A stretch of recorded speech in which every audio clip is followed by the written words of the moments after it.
Alright, so it is September 8th of 2020 and we are bracing for a current cold snap. Angel was out here a little bit earlier and putting some socks over the tops of a lot of the tomatoes that are really close to finishing.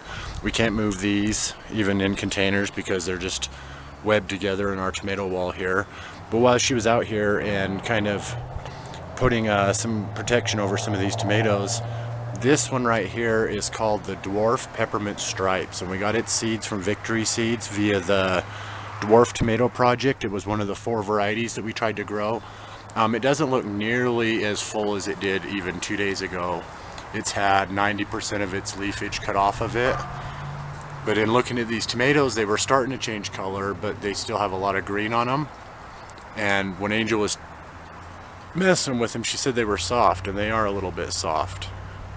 So I looked it up, and this is actually what they are. They're actually a green tomato with a little bit of pink or rose coloring inside. So I think it might be even cross-ish or a descendant of the Berkeley tie-dye maybe.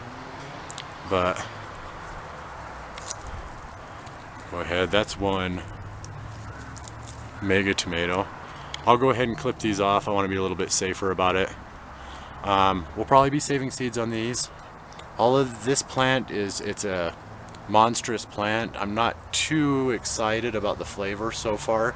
I could be really surprised by it, but yeah, so I guess we're trying out the Dwarf Peppermint Stripes from Victory Seeds. So I will cut these off, take them inside, give you a closer look, and taste them for you and see what they're all about. Love you guys. Catch you in a second. Alright, so this is just a kind of quick video. I didn't expect these ones to be ready, and I'm not sure if we'll be able to test any more out. This is an extremely ugly growing tomato. I've looked it up online too, and you can see some of the tomatoes that come out a little bit better. But generally speaking, I think that its popularity will come from its coloration, which is similar. I keep wanting to call it a Berkeley tie-dye, even though it's the Dwarf Peppermint Stripes tomato.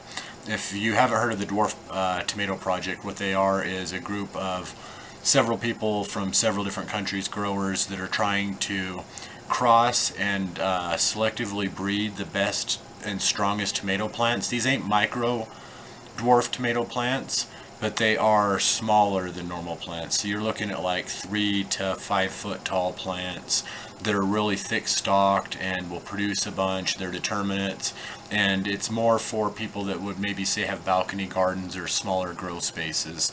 So in order to help people with smaller grow spaces come up with some good varieties that they can try out, even if you live in, say, an apartment with just a small balcony, would be a really cool idea. So I believe in supporting these guys. We don't ever sponsor anybody necessarily, but we will shout out a good idea when we hear one. And this, for us, with us growing in small space, it makes sense to give these a try. But this one we weren't really excited about. It was just kind of like one more that we had in the yard. The plant did really good. Better than some of the others, but almost like we grew one called the Mr. Snow this year too, and both plants did really strong, but they just kind of took a little bit longer to produce. And when you look at the pictures, when you buy seeds for a certain kind of tomato, they're going to show you the best one. This is actually like a triple tomato trying to grow together. This one right here was actually attached to this one, and I peeled it apart. But I didn't recognize that these were ready. This one's a little bit underdone on this side, but I didn't recognize that they were ready because they were so much green on them. After looking them up, I seen that a lot of it is green. It's supposed to be green with lighter colored green and pink stripes on there. So I'm hoping that maybe this tastes a little bit like the Berkeley tie-dye too, because I really like the unique flavor of the Berkeley tie-dye tomato. It has almost 2 different flavors inside of it with its 2 different colorations. But I'll go ahead and just cut this open real quick for you.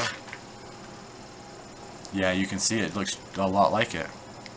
Yeah, it does. The Berkeley had just one solid piece of pink, though. It wasn't like it was just kind of like fading through there as much. So this might have a more uniform taste. I'll cut this edge off over here too. You can tell by the softness of this. We won't be saving seeds on this one necessarily. We weren't expecting to do this video. And I would always suggest that you know, research things like this if this interests you. I like that meat right there. Yeah. Now this one's a bit of a different shape.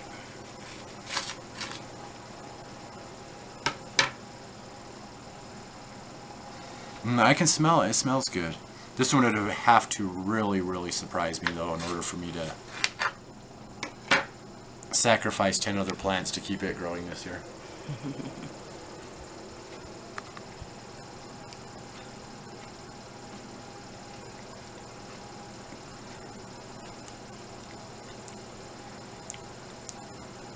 You can tell it's ripe green tomato flavor.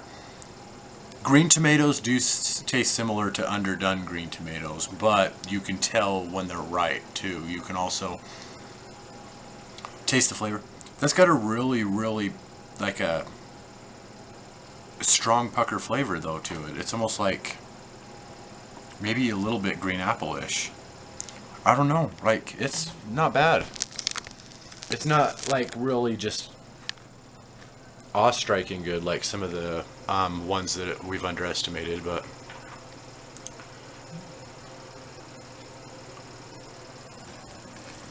this one would go really good in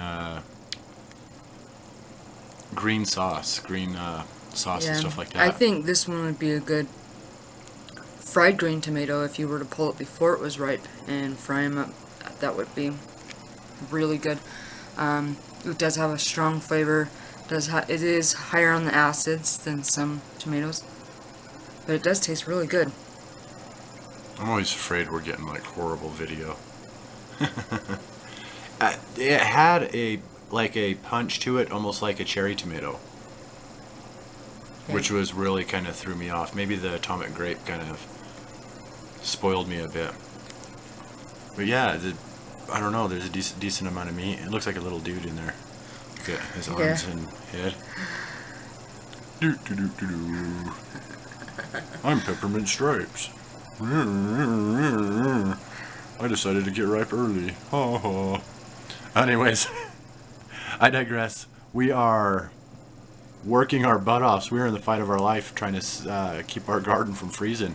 We're looking at 30 degrees tonight. 33. It's going to drop below freezing, and with our way our yard's located, we also take a lot more from that north wind and lack of sun on that side of the yard.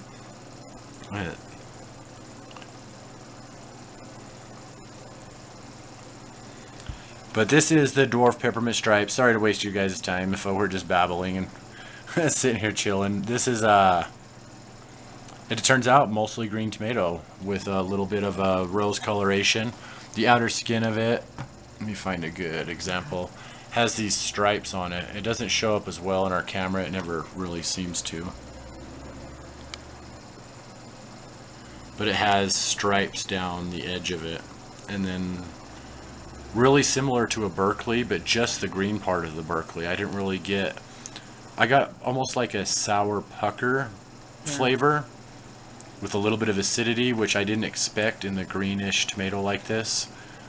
But if you've ever had a green tomato, it's really similar into green tomato flavors, similar to the Wagner Blue Green, I would say, similar to the Atomic Grape, similar to the Berkeley Tie-Dye.